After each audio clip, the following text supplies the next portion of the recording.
Barcelona fans उदास हो, हमसा हसीन होना चाहते हो। यार क्या हो गया कि 2 दिन पहले चैंपियंस लीग की ट्रॉफी रियल मैड्रिड ने उठाई और 2 दिन के बाद अब उन्होंने किलियन एम्बाप्पे की साइनिंग भी अनाउंस कर दी। मैं जहां पर भी जा रहा हूँ सोशल मीडिया के ऊपर, वहां पर बार्सिलोना फैंस जो है ना एक मातम बना रहे हैं और ऐसा लग रहा है जैसे दुनिया खत्म हो गई, फुटबॉल खत्म हो गई और अब बार्सिलोना के लिए जिंदगी ही नहीं बची। बार्सिलोना फुटबॉल ही नहीं खेल सकती, बार्सिलोना जीत ही नहीं सकती। यार ऐसा नहीं होता। और बार्सिलोना आज भी एक टॉप क्लब है और हम लोग फाइनेंशियल डिफिकल्टीज में जरूर हैं, लेकिन मैं आपको श्योरिटी देता हूं कि बार्सिलोना अभी भी compete करेगी अगेंस्ट रियल मैड्रिड। देखो, एक चीज आप याद रखना हमेशा कि रियल मैड्रिड सारी दुनिया के लिए एक थ्रेट होती है, लेकिन रियल मैड्रिड के लिए एक ही क्लब थ्रेट है, वो है बार्सिलोना। और ये थीरी एनरी ने ये बात कही थी, तो मैं आज भी इस बात को लेकर जो है वो बहुत ज्यादा कॉन्फिडेंट हूँ। देखो, इस वक्त रियल मैड्रिड फैन बेस बहुत खुश है और होना भी चाहिए भाई। उन्होंने हर एक साल के बाद जो है वो चैंपियंस ट्रॉफी, चैंपियंस लीग जीत रहे हैं, चैंपियंस लीग पे चैंपियंस लीग जीत रहे हैं। रोनाल्डो जा रहा है, कोई फर्क नहीं पड़ा। बेंजिमा जा रहा है, कोई फर्क नहीं पड़ा। ये जा रहा है, वो जा रहा है, कोई फर्क नहीं पड़ा। उसके बाद एक नया प्लेयर उनके पास आ गया जो इस वक्त दुनिया का सबसे बेहतरीन प्लेयर है, सबसे बड़ा प्लेयर है। नो डाउट उनका स्क्वाड इस टाइम के ऊपर वर्ल्ड बेस्ट स्क्वाड है।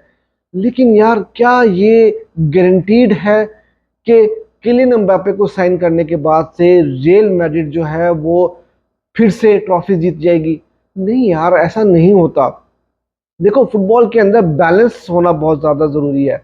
और मैं ये नहीं कहता कि ये साइनिंग जो है वो फेल साइनिंग होने जा रही है, लेकिन दूसरी तरफ अगर आप बार्सिलोना की बात करो तो बार्सिलोना भी इस वक्त भी कोई इतनी गई गुजरी टीम नहीं है। आपने पिछले सीजन में 2-3 क्लासिकोस देखे, एक क्लासिको हम बुरी तरह से हारे थे, लेकिन उसके अलावा अगर आप देखो तो हमने जो ला लीगा के क्लासिकोस थे वो हमने लास्ट मिनट में हारे हैं। तो इसका मतलब है कि we are there to compete. हमें कुछ चीजें फिक्स करनी है अपने स्क्वाड के अंदर and we are there to compete. ऐसा नहीं है कि हम लोग बिल्कुल ही गए गुजरे हैं। पहले थोड़ी सी बात हम लोग क्लीन एम्बाप्पे पे कर लेते हैं कि भाई एक बहुत बड़ा सागा था ये। पिछले तकरीबन 10 साल से रियल मैड्रिड कोशिश करी थी, मोनाको के टाइम से कोशिश करी थी अब एम्बाप्पे को साइन करने के लिए। आखिरकार आज उन्होंने अनाउंस कर दिया और वेबसाइट भी क्रैश कर गई रियल मैड्रिड की। इतनी दुनिया वेबसाइट के ऊपर टूट पड़ी थी। उसके अलावा भाई यहीं पर बात खत्म नहीं होती कि इतनी बड़ी एक्साइटमेंट थी वहां पर उनकी फैन बेस में कि देखो, क्रिस्टियानो रोनाल्डो तक ने जो है वो ट्वीट कर दिया कि भाई exciting to see you lighting up Bernabeu.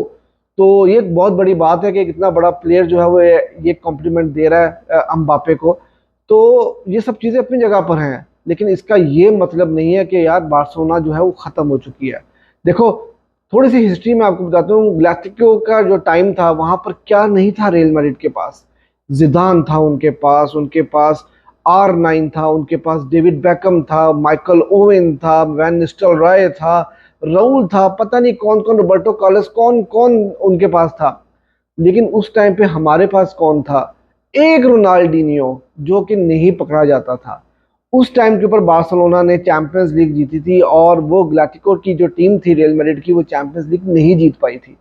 तो यार फुटबॉल जो है वो प्लेयर्स के नामों पे नहीं जीती जाती। फुटबॉल जो है वो ग्राउंड के ऊपर खेल के जीती जाती है।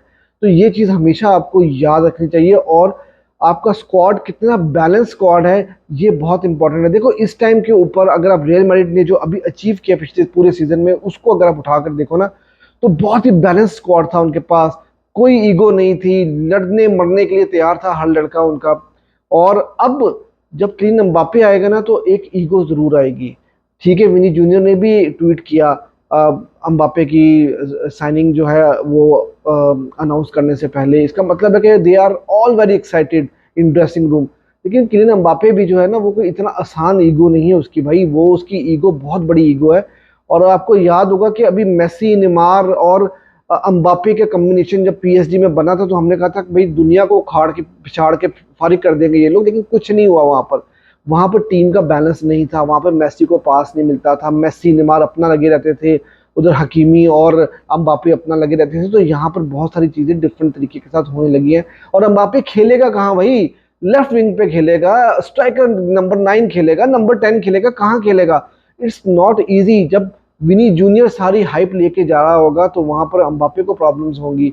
जब अम्बापे लेकर जा रहा होगा सारी हाइप तो वहां पे विनी जूनियर को प्रॉब्लम हो रही होगी। ये चीजें होती हैं। मैं ये नहीं कहता कि ये सब होगा, और यही से फुटबॉल नहीं होती। हो सकता है कि इनका बहुत अच्छा कॉम्बिनेशन भी बन जाए, ये लोग बहुत मिलजुल कर एक बहुत जबरदस्त टीम फॉर्म कर दें। एंड्रिक भी आ रहा है, हम सिर्फ सिर्फ और सिर्फ हम अम्बापे की बात नहीं करें, एंड्रिक भी आ रहा है। लेकिन ये गारंटीड नहीं है कि आप सक्सेस जो है वो आपको मिल जाएगी इन सब चीज़ों से। ऐसा नहीं होता। No doubt it is a big addition in their squad. ये बहुत बड़ी बात है, लेकिन मैं ये भी नहीं कहता कि ये एक फेलियर होने जा रहा है। लेकिन इसका ये मतलब नहीं कि हम लोग compete नहीं कर सकते।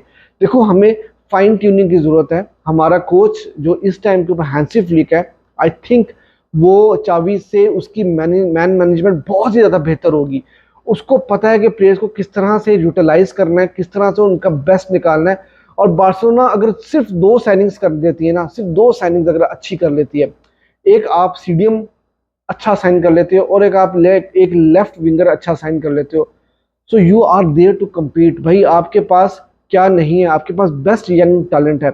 लामीन यमाल आपके पास है, वो आहिस्ता आहिस्ता मेच्योर होता चला जाएगा। कुबारसी आपके पास है, फिर मीन लूपस आपके पास है, बल्दे आपके पास है, पेड्री आपके पास है। ये 4-5 लड़के मैंने आपको गिनाए हैं। उसके बाद मिकाइल फाए और बहुत सारे लड़के और भी हैं। और मुझे लगता है कि हैंसी फ्लिक बहुत सारे, मतलब कम से कम बहुत सारे नहीं तो 1-2 लड़कों को जो है वो प्रमोट करेगा इस अपने स्क्वाड के अंदर। हमारे अब प्रॉब्लम ये है कि हाँ, लेवेंडोस्की गोल स्कोर नहीं कर रहा था और हमारा लेफ्ट विंग पिछला पूरा सीजन पैरालाइज रहा था।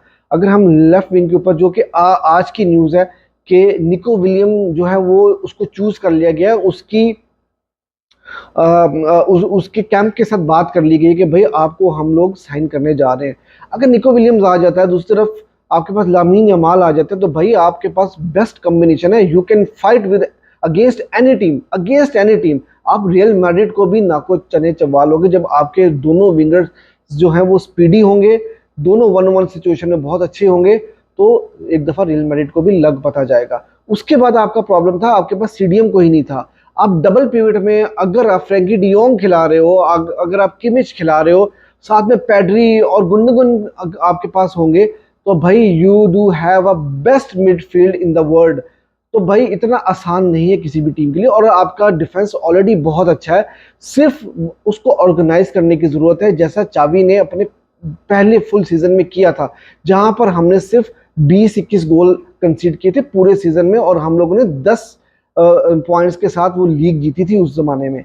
तो यार इट्स नेवर एंड, ये आई मीन यहाँ पर चीज़ें ख़त्म नहीं हुई हैं। यहाँ पर चीज़ें ख़त्म नहीं हुई हैं बिल्कुल भी। हमारे पास कुबारसी होगा, अरोहो होगा, मतलब अरोहो और फ्रैंकी डियोंग के बारे में तो ये कंफर्मेशन हो चुकी है कि भाई हैंसी फ्लिक इनके साथ चल रहा है, और आप कैंसिलो को भी लेकर साथ चलना चाह रहे हो। अब लोन डील उनके साथ भी साइन करोगे तो आपका स्क्वाड पूरा कंप्लीट हो जाता है, और आप किसी भी टीम के साथ यूरोप में फाइट कर सकते हो। आपका अगर कोच अच्छा है, लड़ाना जानता है टीम को, तो आपकी टीम लड़ेगी।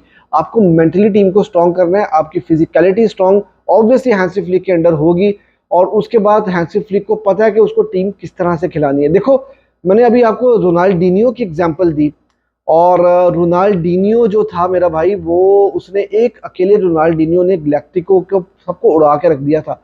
और आपको याद होगा वो बर्नाब्यू का मैच, जहां पर पूरे बर्नाब्यू ने स्टैंडिंग ओवेशन दिया था। फिर वहां पर बात खत्म नहीं होती। उसके बाद भाई मेसी मेसी अकेले ने रियल मैड्रिड का क्या हाल किया था वो आपको पता है। रोनाल्डो साइन किया, काका साइन किया, डी मारिया साइन किया, क्या क्या साइन नहीं किया था रियल मैड्रिड ने। ठीक है, मैं मानता हूँ कि चैंपियंस लीग उन लोगों ने जीती, सारा कुछ किया, लेकिन इधर एक अकेला मेसी भारी पड़ा हुआ था रियल मैड्रिड के ऊपर। और इस टाइम के ऊपर ये अल्लाह की करनी है कि इस टाइम के ऊपर हमारे पास लामीन यमाल जैसा प्लेयर है, और हमारे पास हर एरा में कोई ना कोई ऐसा बंदा रहा है, ऐसा प्लेयर रहा है जिसने बारसा को लीड किया है। और I am 100% sure that it is Lamine Yamal. तो मैं ये समझता हूँ कि चीज़ें ख़त्म नहीं हुई हैं, हम अभी भी लड़ेंगे, और वी आर बार्सिलोना, और हम लोग जो हैं वो फाइट करेंगे, हर तरह से फाइट करेंगे। चीज़ें यहाँ पर ख़त्म नहीं होती। और देखो, जब आप गिरे हुए होते हो ना, तो तभी आप अपनी टीम को जब सपोर्ट करते हो तो मज़ा तभी आता है मेरा भाई। तो दिल छोटा नहीं करो। और मैं बार्सिलोना फैन बेस को यही बात करूँगा कि भाई step up and stand with your team and we will fight. I am 100% sure we will fight. और साथ साथ मैंने आपको न्यूज़ भी दे दी है कि कौन कौन से प्लेयर्स जो हैं इस टाइम के ऊपर निको विलियम्स और किमिच जो है उनको बार्सिलोना जो है वो लेकर आना चाह रही है। और हैंसी फ्लिक ने ये बात बोल दी है भाई कि मैं जो है पूरी कोशिश करूंगा किमिच को साइन करने की, उसको कन्विंस करने की। और अगर किमिच आ जाता है और निको विलियम्स आ जाता है तो मेरे ख्याल से ये दो players are more than enough कि आपका जो स्क्वाड है वो बहुत बैलेंस हो जाएगा और आप किसी भी टीम को फाइट कर सकते हो, आप किसी भी टीम को हरा सकते हो, विस्कल बारसा।